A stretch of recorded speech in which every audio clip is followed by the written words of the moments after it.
Ashama akkam jirtu jaalatamtoonni fi kabajamtoonni hordoftoonni seenaa tuubii bakkuma jirtanitti nageenyi koo isin haa qaqqabu.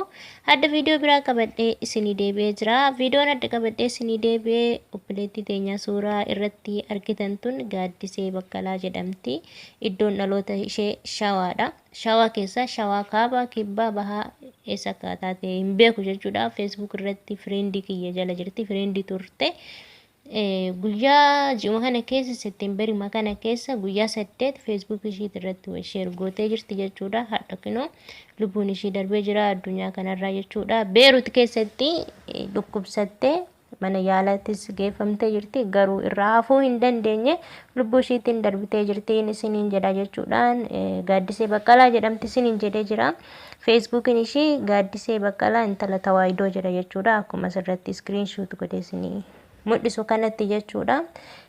Namni beeytan ta'ee namni firoottan ishee beeytan obboleeyyan ishee beeytan akka biraan geessan sheer gootanii jechuudha. Namni akkamitti akka bahu beeka malee akkamitti akka galaniin beekanii nu hundi keenya Waaqayyo Gooftaan nu faana haa jiraatu malee akkamitti akka gallu hin beeknu. Bishaan tokko qicannee itti deebinee hin dhugnaan yoo Rabbi hin jedhin hin ta'u jechuudha. Kanaaf bakkuma isin jirtanitti Rabbiin isin faana haa jiraatu. Obboleeyyan kiyya baay'ee nama gaddisiisa du'uun biyya ormaa jechuudha. Keessattuu Beerut baay'ee ulfaataadha.